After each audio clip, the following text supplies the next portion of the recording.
Okay, Becca.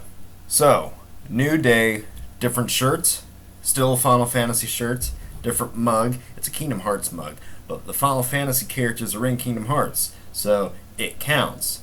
Also, another wall scroll. I have two of Tifa because Tifa was a very popular character, and anytime that I saw a wall scroll from Final Fantasy VII, I was like, I need that, and it didn't matter what was on it. And now I realize it's kind of weird. But, you know what? I don't care. That's an awesome pose. Tifa's a BA. Okay, so we were wrapping up with the game. The original Final Fantasy VII game, right? Now, a couple things that are going on right now. Got to do some backup. I don't remember. I was going to try to remember if I had forgotten anything. And if I had thought of something, I probably forgot it. Did I mention the Turks? I don't know. I don't know. You probably do because you just finished watching the other one. Anyway, so kind of sort of long story. Gonna back up a bit. Well, okay. Before I do that, I will say that while the gang was in the North Crater, somehow. I don't know. Tifa and Vincent transported to Midgar and started helping out with the evacuation. A bunch of the Turks, the Shinra people who left in order to not die, they come back and they help evacuate the city. Cisne's in that group apparently. Never hear about her again. It's really sad. I like Cisne. She had a good hair color. It's red. City gets evacuated. Vincent decides to check up on and see if Hojo is really dead. They left his body up in like the north, so he goes up to he's gonna shoot Hojo in the back, despite the fact that he's already dead. He's like sprawled over his control panel, and because they already fought him, remember? But there's like a big old crash before he can shoot lightning, and the body's gone. I don't get that.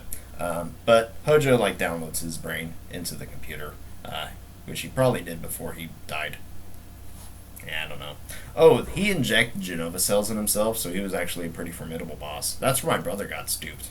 He was not able to beat Hojo. I had to do it for him. He says that he went on to finish the game. I don't have any reason to doubt him. Anyway, so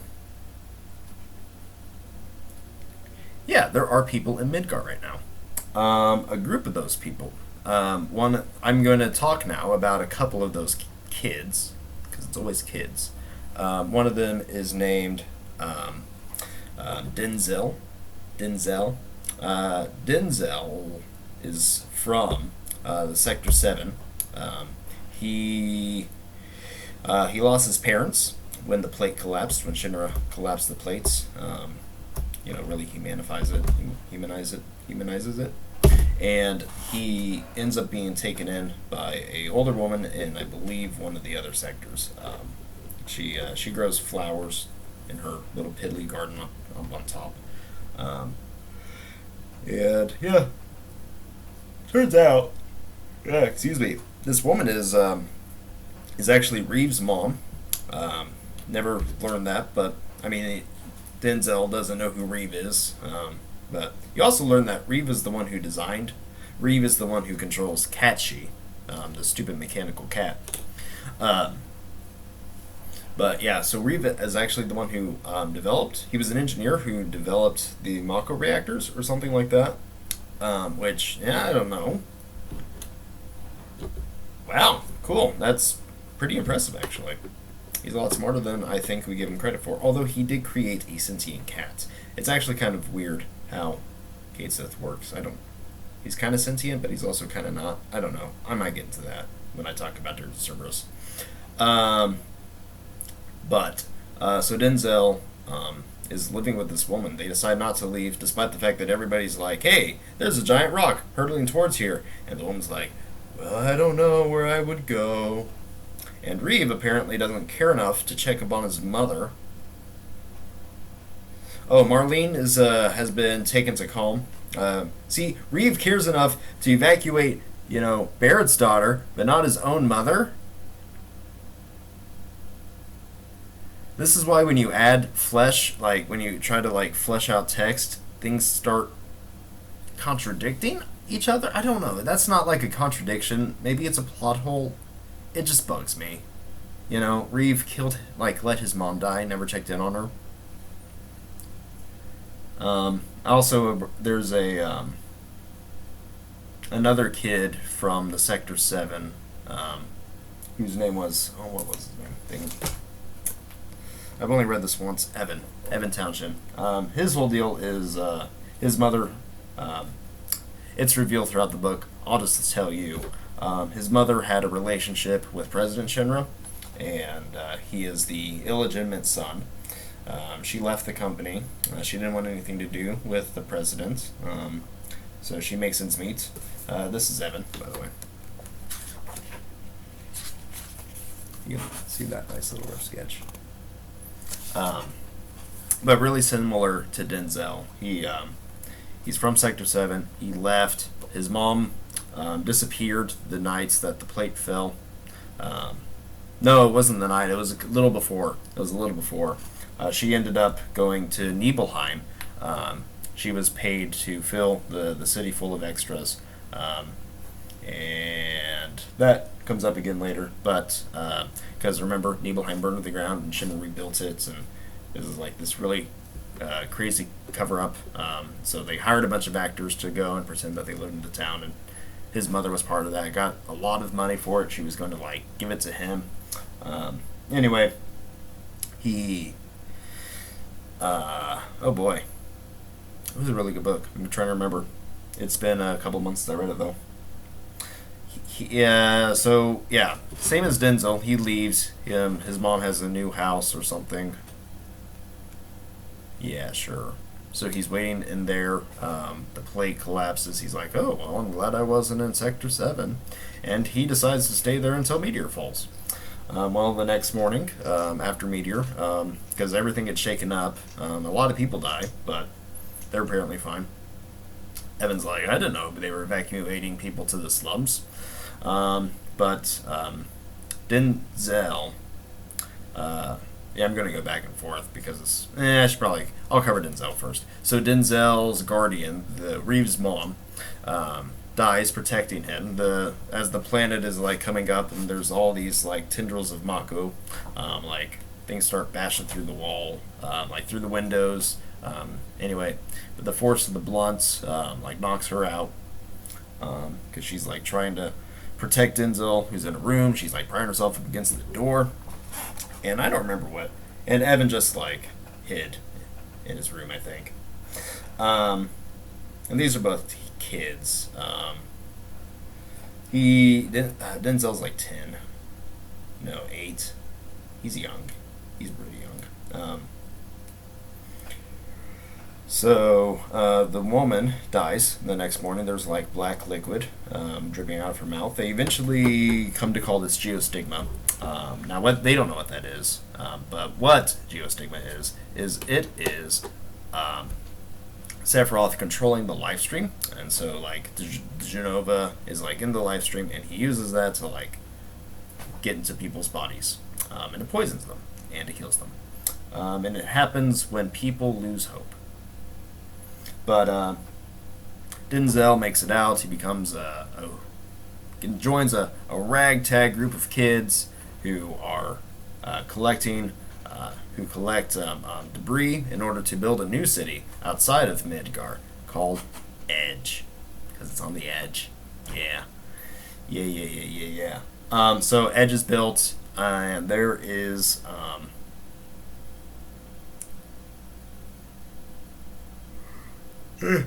sorry. Oh, so Edge is built, and all the people who survived Midgar moved to Edge, including Evan, who meets this quirky young girl named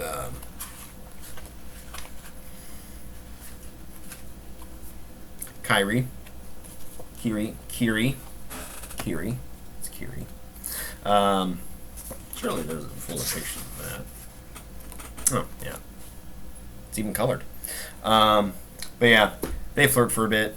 She is the daughter of a woman named Marion, the granddaughter, sorry, who's a thief.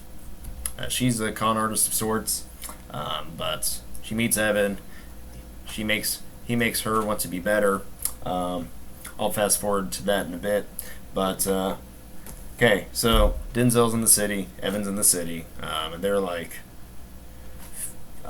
all like trying to find things in the debris. That's like their form of income. They should have just made Denzel. I don't know. Anyway, I see what they did now. I didn't notice that. But we're going to get to this book because this like talks about what happens to each of the characters afterwards.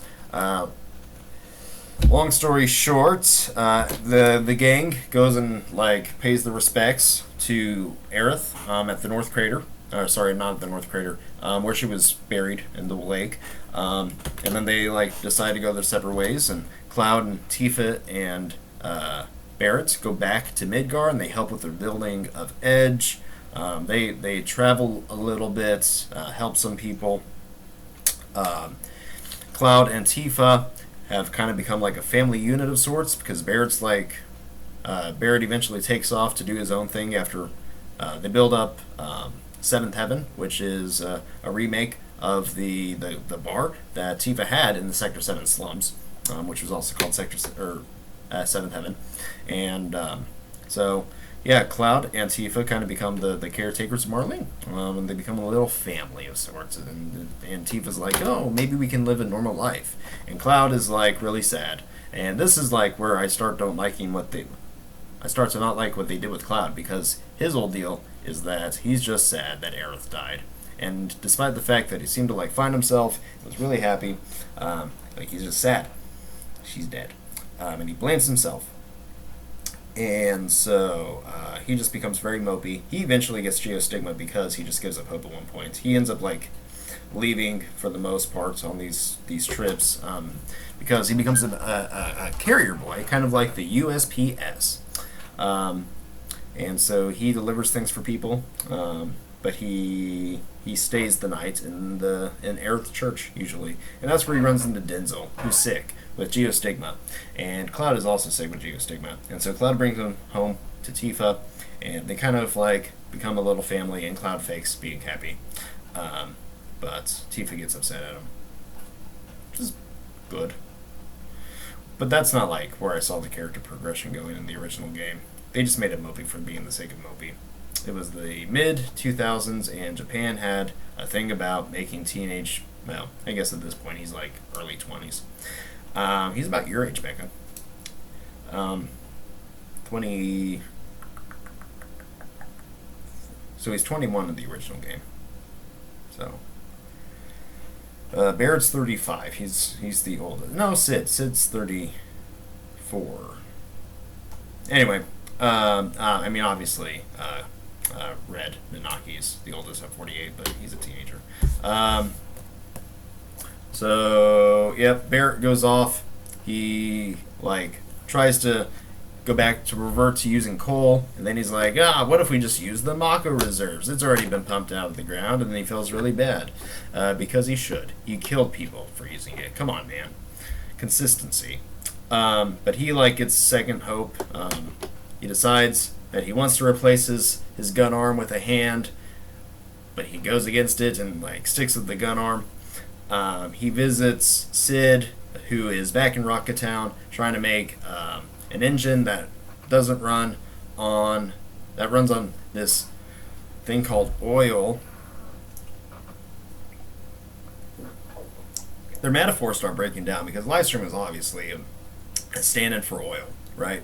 Like we're sucking this out of the ground, we're killing the earth. It had a clear message, but oil also apparently exists in this earth. Consistency, people. Come on. This is written by Kazushige Nojima. Like them all by their last names. They tend to be easier to pronounce. Anyway, so Sid's off doing his own thing with he marries Shira, the woman that he is verbally abusive to. I don't like any of this. Yuffie goes back to Wutai, and people in Wutai start getting sick with Geostigma, and they all blame Yuffie. But it turns out that there's a boy in town who kind of snuck off, and he was in Midgar during the attack, and somehow he's responsible for Geostigma getting to Wutai. I don't get it, because also there's a cave, and when they get really sad, like Geostigma comes bubbling out of the ground and attacks the boy, and Yuffie's like trying to carry him back. Anyway, so she goes and wants to figure out how to help people with Geostigma, and she realizes that if you make them happy, they get better. It doesn't save them, because they still have it, but they get better. And Red is like on an adventure to see the world. He's like, I'm going to live for the next 1,000 years. I want to see the world. And he decides to start by going to Wutai. He sees Yuffie and helps her out because this boy that she is with just like got attacked in the cave. The boy who went to Midgar. So he is Geostigma.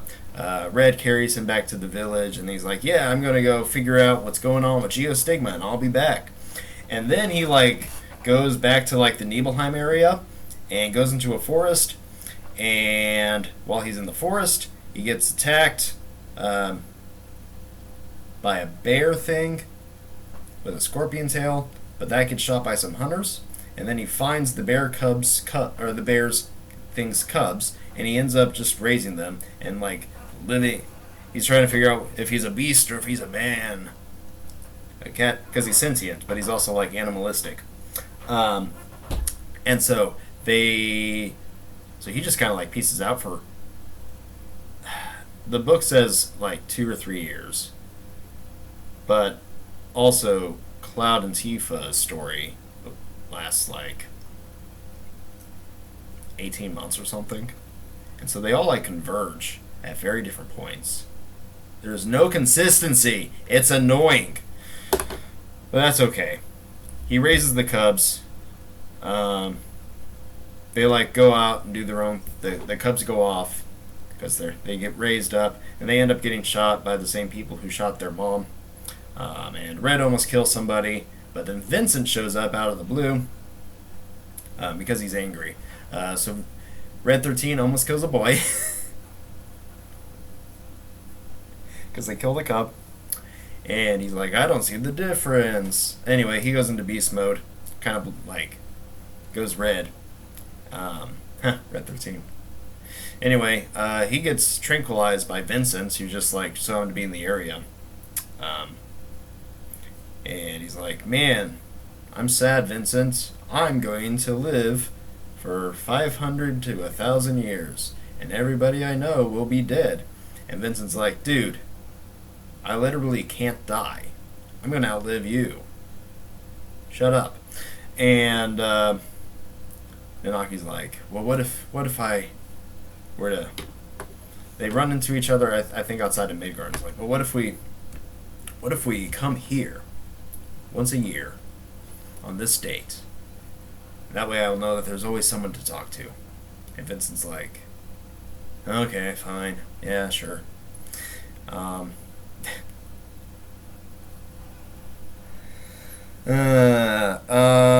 Reeve starts, so the Kate Sith controller, Reeve, he starts something called the World Regeneration Organization, a WRO, and that's just like trying to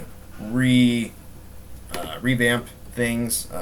It's kind of like a military source. He becomes, I don't know, like it's kind of weird, because it becomes like a Shinra stand-in, and I don't know, like I don't think that they intended it to mean that Reeve was like was lusting after power, but it kind of looks like it. It kind of looks like it. Anyway, the WRO is being funded by Rufus Shinra.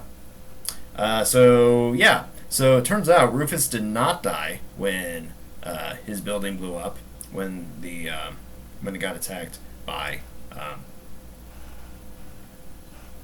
the weapon that attacked Midgar. He slid down a chute and broke his arm, or broke his leg. He got founded by the Turks, who rescued him, and they drive him out to Calm, where he gets kidnapped twice. He ends up in the hands of a doctor who's trying to cure geostigma. Um, it's really long. Through a bunch of coincidences, he almost drowns along with everybody else in the cave where the doctor's holding him while trying to heal the people with geostigma. He ends up getting geostigma, but because he gives up hope, because he's on the brink of death, about to drown, but he gets saved by the Turks because they find him at that moment, and they pull him all out, and they take him to a kind of a ski lodge, which was a resort that Shinra built for its employees that nobody wanted to go to because they also had a beach resort. I don't know. If I had to choose between mountains or the beach, I would probably choose the mountains. But anyway, Shinra continues to hide the fact that he's up there, even though everybody seems to know it. Everybody knows that he's Rufus Shinra. But he's like, no, there's no Rufus Shinra here.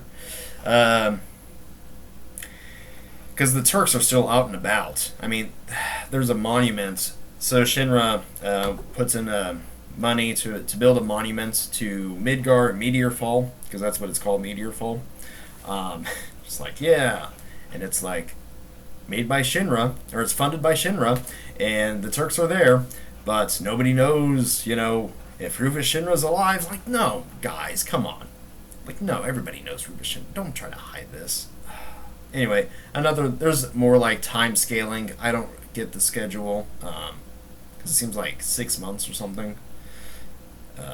6 months equal like a year. It's hard to keep straight. So, anyway, it was also about this time where Evan comes back. Have I missed anything? Yuffie, Vincent. Oh, also, so the spirit of Aerith is like in the planet, because she's the one who controlled. She's the one that helped the planet get the last little oomph to push back Meteor. I don't know what happened to Meteor, if it's still floating around the planet or not. I just know it didn't hit the ground. It hit the top of Midgar, so we got pretty dang close. But so her soul is like circling the planets, and she's still alive in a way. And I think that's really touching and it's beautiful. But she like gets a sense that there's a book, a short story of sorts about like the maiden who travels the planet, and I listened to a fan made audiobook version of that in preparation for all of this. And so she runs into all of the people who have died in the game. She runs into Hojo, she runs into President Shinra, she runs into Biggs, Wedge, and Jesse. She's like, oh, hey, I recognize Wedge. Even though they don't have bodies, but they kind of take bodies shape. It's really, yeah. And then she, like, feels Sephiroth's presence, like, creeping up to her. And after Meteor falls, she continues to, like, feel that presence. And it's just because he's the one that's, like, manipulating all of the strands. And it turns out that he's still upset that he is not controlling the planet because his will is very strong. And so he survives, and he decides to put 3 incarnations of himself. They kind of... that Nat's back.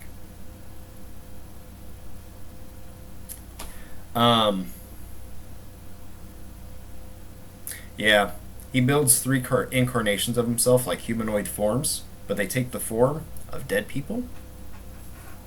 But before I talk about them, I need to talk about Evan and Kyrie a little, or Kyrie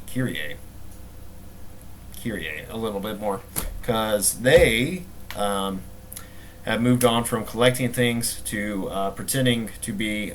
So they had to stand out from the crowd, like, oh yeah, because everybody's like, oh yeah, we're gonna find things for you, and years go on, people don't need to find things in Midgar anymore, because they have everything they need. So they tried to like spice it up and be like, yeah, we're mystics. Kyrie is an ancient in tune with the planet, and so she kind of gets noted by the Turks and like, yeah, no, she's lying, but they're like, oh hey, you kid, you look pretty familiar. Um, Talking about Evan, who wears a cross zipper? That doesn't make sense. Christianity doesn't exist in this universe. Why would they give him a cross? Huh.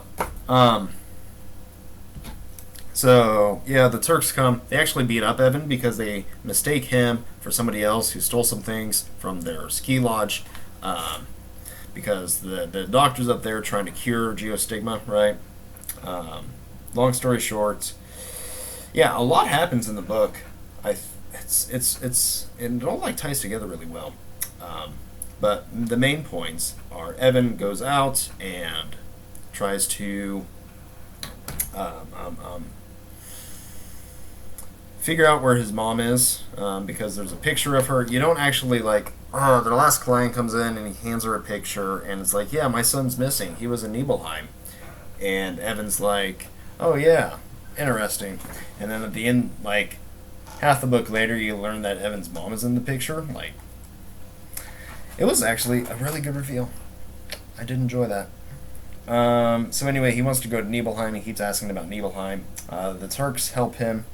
He meets his half brother at one point, Rufus.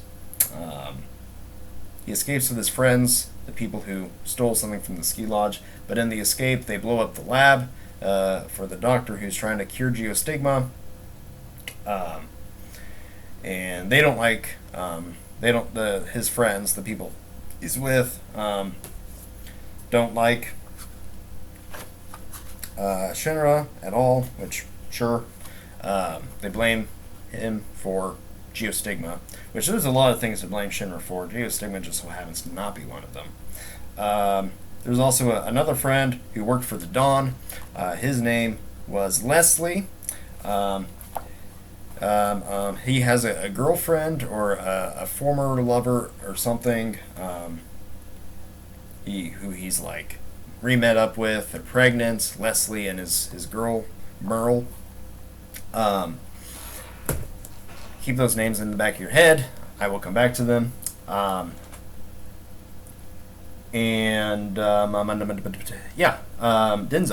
No, dang it. Evan. So Evan, like, he visits the Dawn at one point because he's looking for fuel because he needs he wants to drive to Nibelheim, which is impossible. He needs to drive to Junin and take a boat to Costa del Sol and then get a buggy which will allow him to cross rivers and streams and deserts, and he can use that in order to get to Nibelheim. But he doesn't know that. He doesn't really have much of a plan. He's just like, yeah, I need gas. Or something. Mako.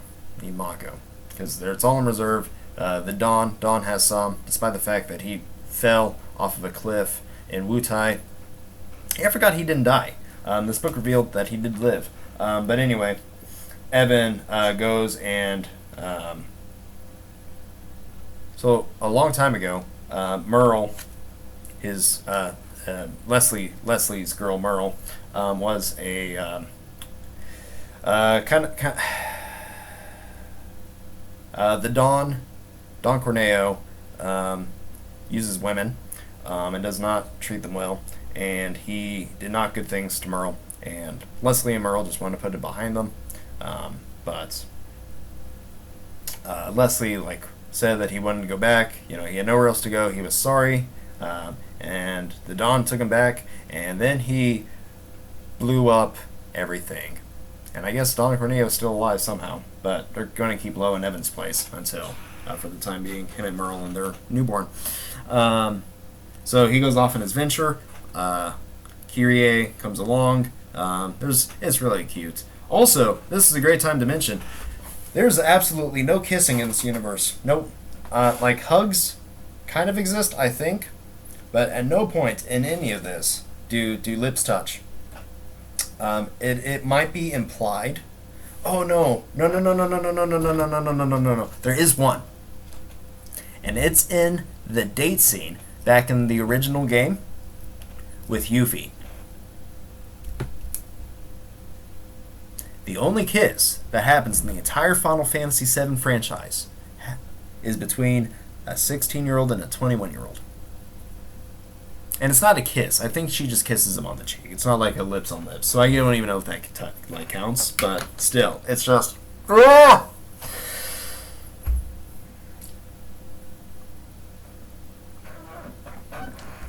I'm gonna get a refill. I'll be right back. Ugh.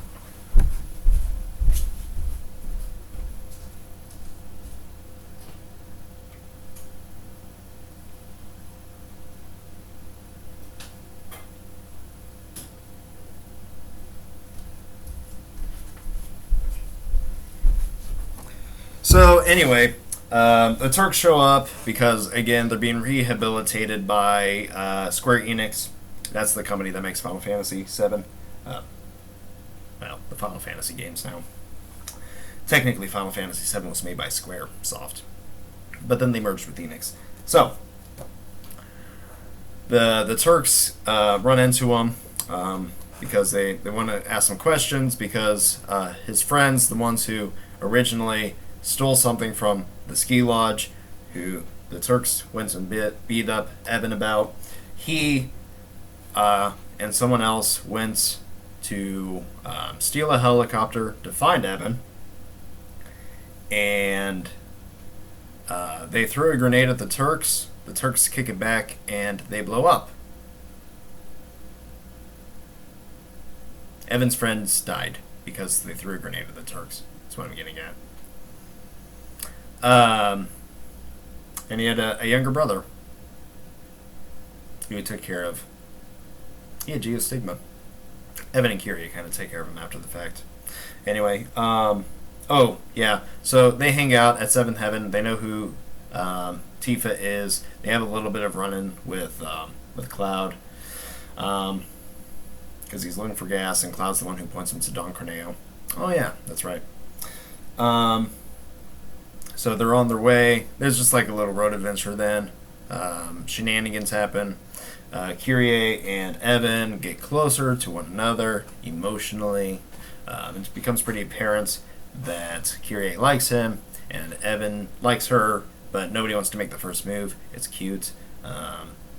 But they almost drown. They get saved by Red 13, who just happens to be in the area, even though the timeline.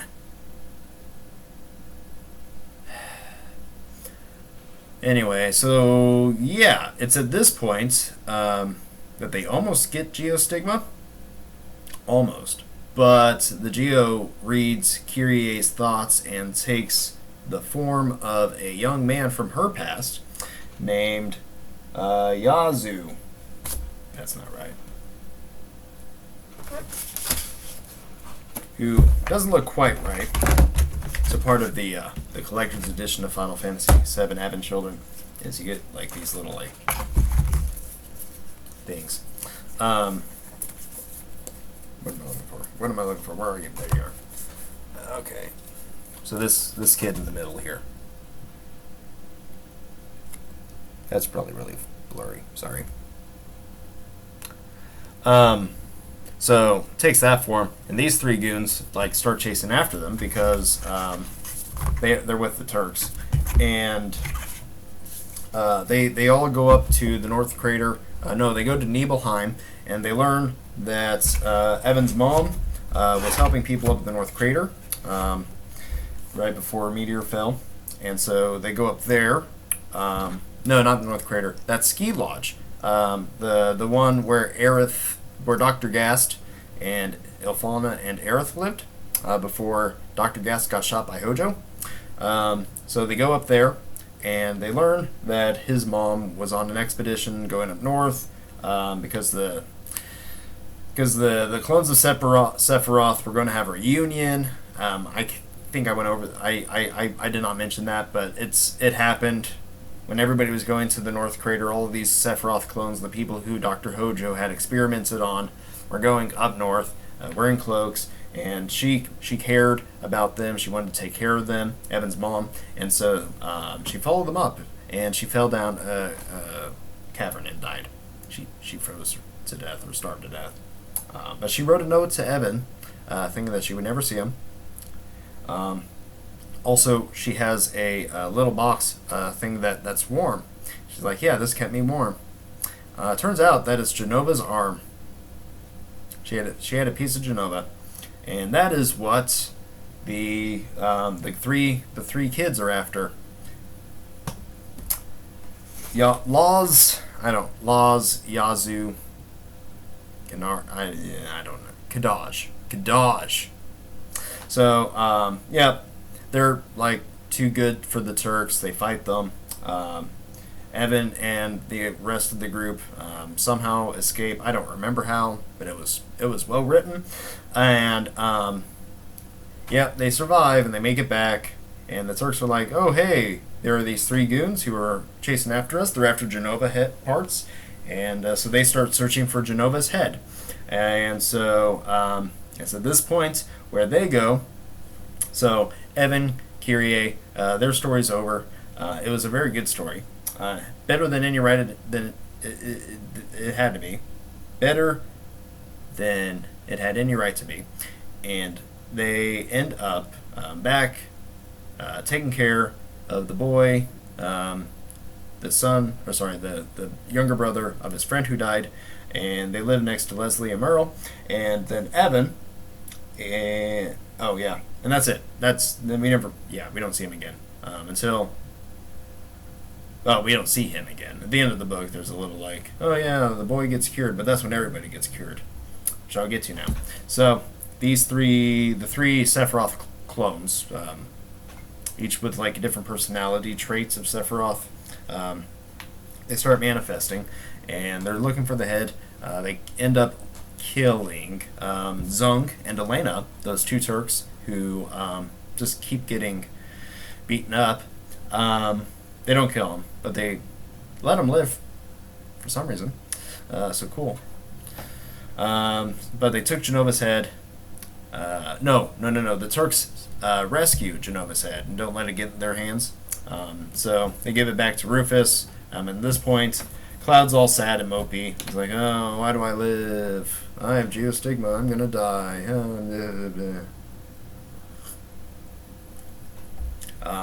Honestly, Denzel is the one who keeps everybody's spirits up, despite being sick himself. Marlene's grown up. She does a lot of work at the bar. How old would she be? Probably like 10ish, I think. 8, because Denzel's 10 now. Yeah. So yeah, I mean I guess so. We're at the movie now. We're at the movie. And I guess there isn't a whole lot that actually happens per se, except Cloud being mopey, getting over himself. At one point, all the kids in the city get kidnapped and they get taken up to the river where Aerith was buried, and I don't know why they had to take him there because it's recognizable, I guess. But yeah, Vincent shows up and saves Cloud and is like, "Yep, well, good luck." And Cloud drives off, having failed to save the kids.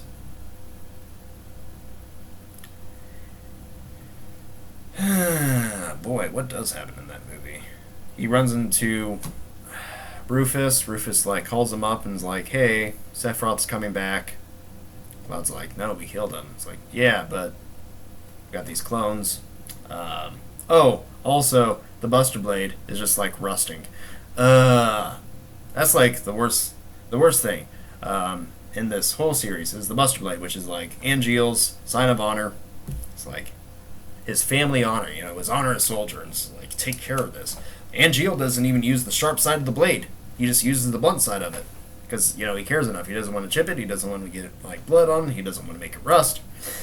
And Zack continues to take care of it, although he does use the sharp side. And Cloud just doesn't know any of this. So this iconic sword, he just uses the sharp side of it, and then he goes to the place where Zack died, and he just runs it into the ground, and it rusts there. Doesn't take any care of it. Just Anyway, in a very symbolic moment, Kadaj, Laws, and the other one like show up and they kick the sword over. Oh yeah, they go to the church at one point. Because they're looking for Cloud, or one of them does, and ends up fighting Tifa, who puts up a pretty good fight, but she does end up losing. They get a lot of materia, although not as much, because Yuffie wanted all the materia, but they ended up only giving her healing materia. But she does have a lot of materia when she shows up in the movie, so I don't know where that came from. They don't explain any of this. Because when you watch the movie originally, you think this is all of their materia from when you were playing the game, because they gave it all to her. And it's not, because the books say that they only gave her healing materia. Ugh.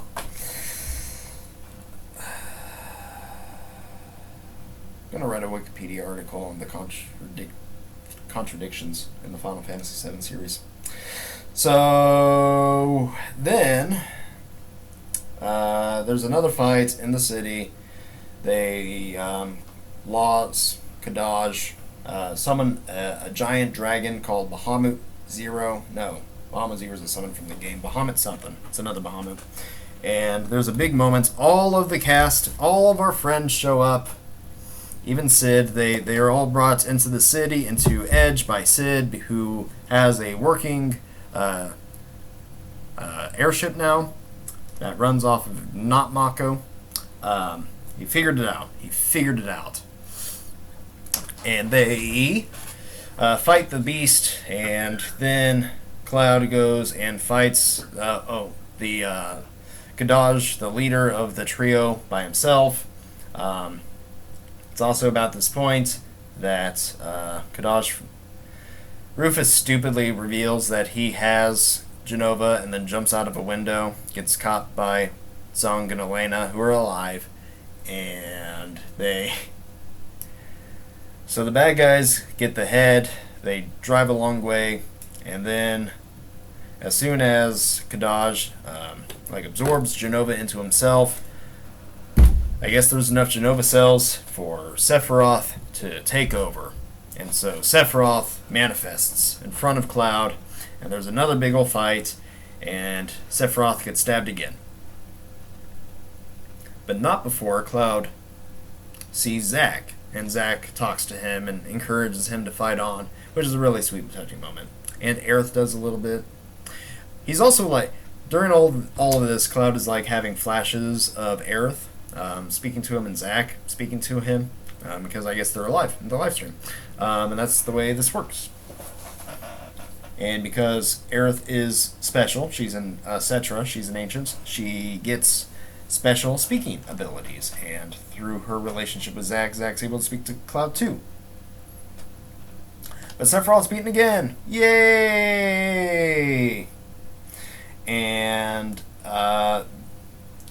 Aerith sends healing rain on the world.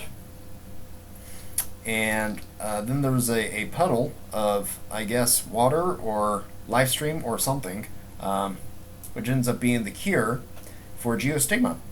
And so everybody's cured, and Evan brings his friend's sick brother in to get healed at the church. Denzel goes and gets healed at the church. Cloud is healed, I guess technically, when it rains, the healing rain. And Geostigma's cured. Yay! They introduced it in the movie. I guess the books were probably out by then, but in the movie's just oh, this is contrived. It's oh yeah, we're going to introduce the thing so that we can cure it by the end. It's really confusing. It is so confusing.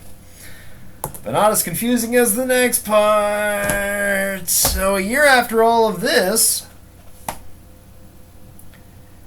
Dirge of Cerberus happens.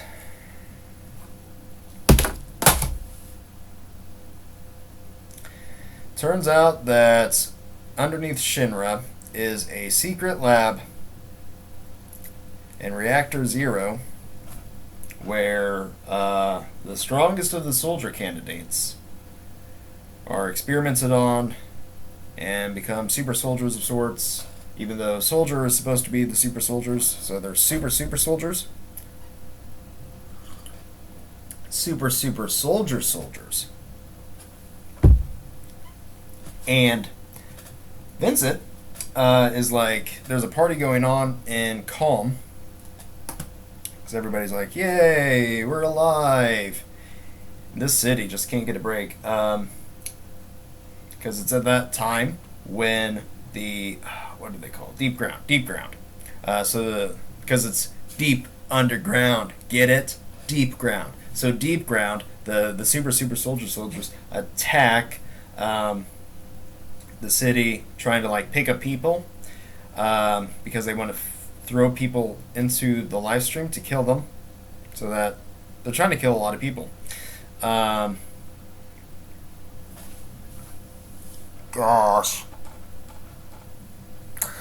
The WRO shows up, the group ran by Reeve. This is when you learn about them. I guess they're in this book a little bit. But Reeve shows up, like fills Vincent in with what's going on. You learn about a young girl who's a part of the VII, the special, like elite group of the super soldiers. So they're like the super soldiers. And her special ability is that she's able to integrate into computers or something, and she just so happens to have downloaded the entirety of Lucrezia Crescent's documents, which means that she has a part of Lucrezia alive in her or something. Lucrezia, if you don't remember, is Sephiroth's mother / Vincent's lover, who abandoned him because she was the reason his dad died. And this is where you like learn Vincent's backstory and everything, or more. I guess it gets filled out more. Not that it needed it. You learn about the proto-materia and chaos and all that. This is why this is dumb. So the you just go around the world. You do lots of missions. The WRO headquarters in Junin gets attacked. So you fight off the Sviets. You attack them one by one. A fun little thing is Azul the Cerulean, one of the Sviets, was in the mobile phone game. It's called Before Crisis, by the way. I don't think I've ever said Before Crisis, but it was called Before Crisis. So yeah, he gets recruited in Before Crisis. But yeah, he attacks. You fight him. Crimson, the something, shows up. It's a red woman.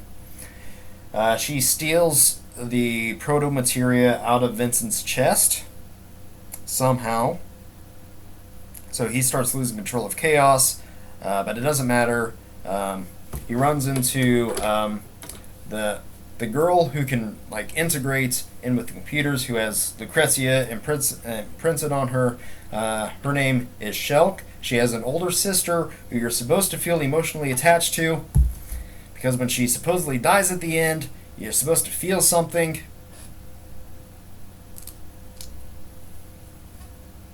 Cool game. But yeah, so she's just like smart. She's also one-handed. She's also in Before Crisis. All these people are in Before Crisis, but she had both of her eyes and both of her hands. I don't know when that happened, but it apparently happened while she was trying to seek out Shelk, who she hasn't seen in 10 years. Oh, also, Shelk's like 19, but she has the body of a 10-year-old. And it's like, she has Lucrezia, like, in her, right? Like, imprinted on her. I don't know why she has the body of a 9-year-old. I don't know. Why? Why did she stop growing?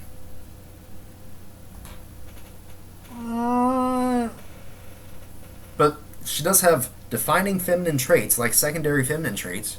So, like, I don't know what they're thinking. Japan, stop, please. Because, like, there's like a relationship going on between Vincent, who's, like in his 50s, and this girl, who I guess, is chronologically 19, but looks like a 10-year-old, and it's weird. And I think maybe I read more into that when I first played the game, when I was like a teenager, like a young teenager, and I was like, oh, are they doing a thing? And I guess I don't see that as much now, but I don't know if that's better. I don't know. It's really weird, and I don't like it. So, to wrap up with what's going on in that game, Shulk gets thrown out because she's not really that strong. They just need her to be able to like read through the files to get the proto materia because because Vincent has chaos in him, and chaos is one half of two spirits created by the planet. Remember weapons? Those big biomechanical things that the planet created to protect itself from Genova. Well, there's one more, and it's like supposed to be the last stand against the planet. If the planet were to die, this weapon takes all of the life stream, sucks it out of the planet, and like shoots up and flies into the night sky, into space, with the life stream. And Chaos, the thing that's in Vincent, the thing that makes him a vampire, is supposed to collect the life stream for the planet. So its role is to kill everybody, I guess. And the Sviets want to do that because they want basically to do what Sephiroth planned, to take all the energy of the life stream. And you learn that the Sviets are ran by Nero and Weiss, which means black and white in German or something. You also learn that so Nero is like bound and gagged like a gimp, and Weiss is being controlled by Hojo. He somehow downloaded his mind into Weiss. It makes it very personal for Vincent. So he defeats Weiss and Nero. Oh, also, yeah. Weiss and Nero were also the people who collected Genesis at the end of Crisis Core, if you remember that. Maybe I can... Is there a picture of Genesis in here?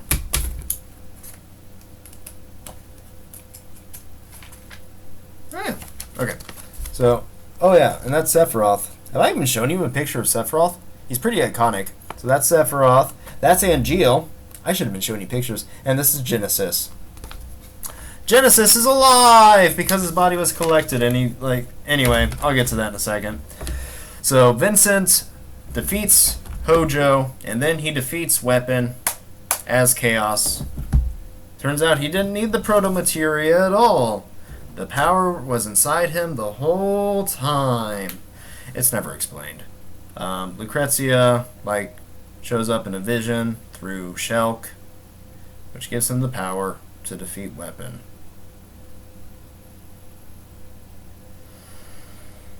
And they win. And he goes and he stops smoking. He visits Lucrezia in her cave. And he just sits there, and Shulk comes and visits, and Shulk is seen with Red 13. Right, during the final assault, you do get to see Cloud and Tifa and Barrett. You do get to play as Kate Sith without the giant Moogle at one point in the game. It's the only other character you get to play, despite the fact that Yuffie is really prominent in this game. She's all over the place. Also Sid. Oh yeah, you do get to fly on Sid's airship. So everybody comes back in some capacity. You get to talk to Sid and hang out a bit. He's got some lines.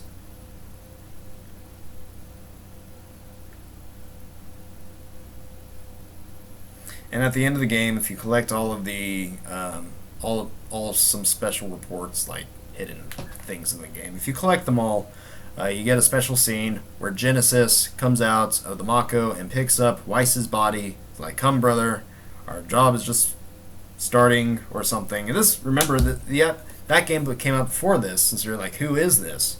And so they're setting up another game. They're setting up another game.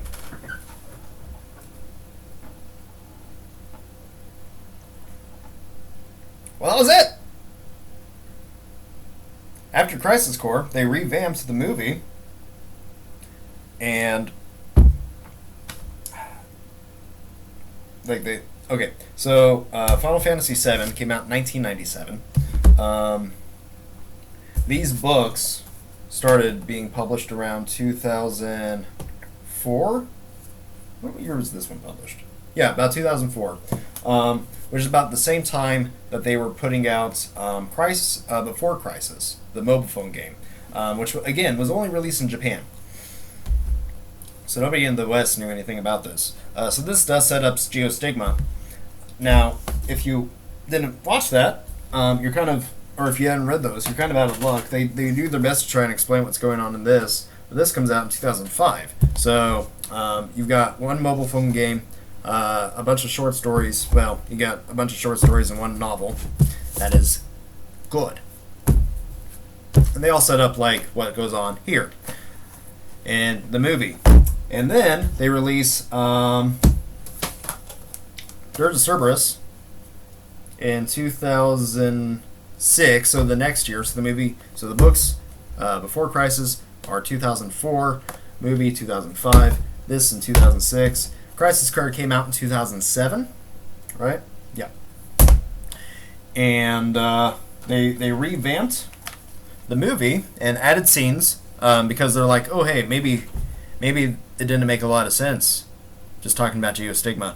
And so they redubbed a lot of the audio, they added a couple of scenes, they put in particle effects and sunlight to make it look like dust. It's actually pretty nice. That always stuck with me. But this wasn't released until 2009. So 2 years after that, and then nothing. They were going, there was talks of like doing more, but it just, I guess it ended up not being worth it. And so I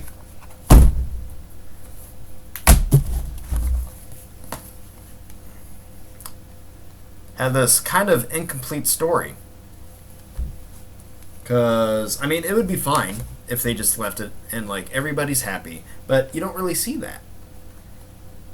You know, if they had just left it at the end, I mean, albeit the end of Final Fantasy VII was ambiguous. You know, did they survive? Did the people live? So I'm glad that there's like more to show that, but just like the way that they took the character arcs and just like, well, like Cloud was over it. He had self-actualized. He had learned how to accept himself for who he was, flaws and all.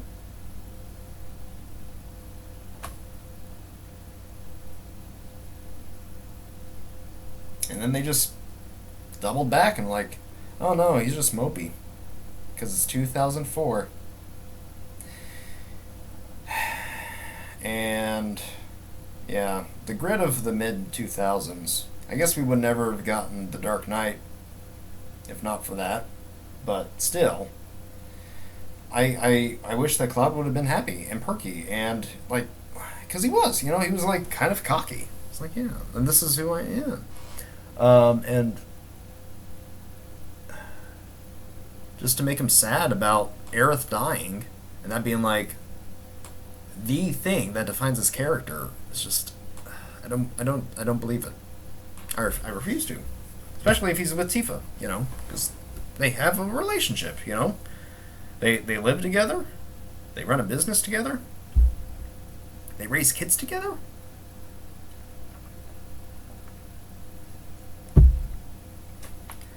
And there's a line in the movie where Tifa goes, so is it going to be us or a memory? Right? And like, you know, Cloud, is it going to be me or Aerith? And I hate that because Aerith died. Honestly, I like Aerith like as a character more than I do Tifa. Barely. It's just barely, you know, if I had to pick. But she died. They killed her. And she wasn't coming back. I appreciate Crisis Core developing Zack and Aerith's character, because the movie hints that, in the afterlife they are together. And the short story kind of like shows, them interacting. Aerith in the short story is like, yeah, I liked Cloud better. But they also kind of like double back on that a little bit. Like, say that the reason that she liked Cloud was because he reminded her of Zack. And so yeah, which right makes sense because Zack imprinted on him. But you get like these little character moments in Crisis Core, and you just like really believe in this character, in this relationship, and Zack wanting to go back to Midgar, to the place that is ran by the company that wants to kill him, to see Aerith, who left him notes for years after he went missing. Yeah, I want that relationship to work, and they are living happily, kind of. Yeah, because they're alive in a way. It's not like physical, but they are alive and they are together. And Cloud is with Tifa. Now, if it was another game, and the game was asking me to choose between Tifa or Aerith, right, that'd be one thing. But I got that. That was the date scene. That was the date scene in the original game. Like, you got to flirt with one of them, or the 16-year-old girl. Not even going to consider that one. But you get to flirt with one of them. And then, like, before Aerith runs off, you get to go on the dates. And, yeah, that's where you choose. Like, within the story, it doesn't make any sense that he would be, like, still vying after the girl that he died. And the movie wants me to believe that. He is, And Tifa's like, do you choose me or Aerith? And it's... I used to think that was, like, really deep, and it's like, oh... And now it's silly. It's silly. I just realized. I've been recording with my computer power not plugged in. Sorry. So yeah. Anyway, not done yet. 'Cause maybe there is hope. Maybe there is some redemption. And I will talk about that next time when I talk about Final Fantasy VII Remake.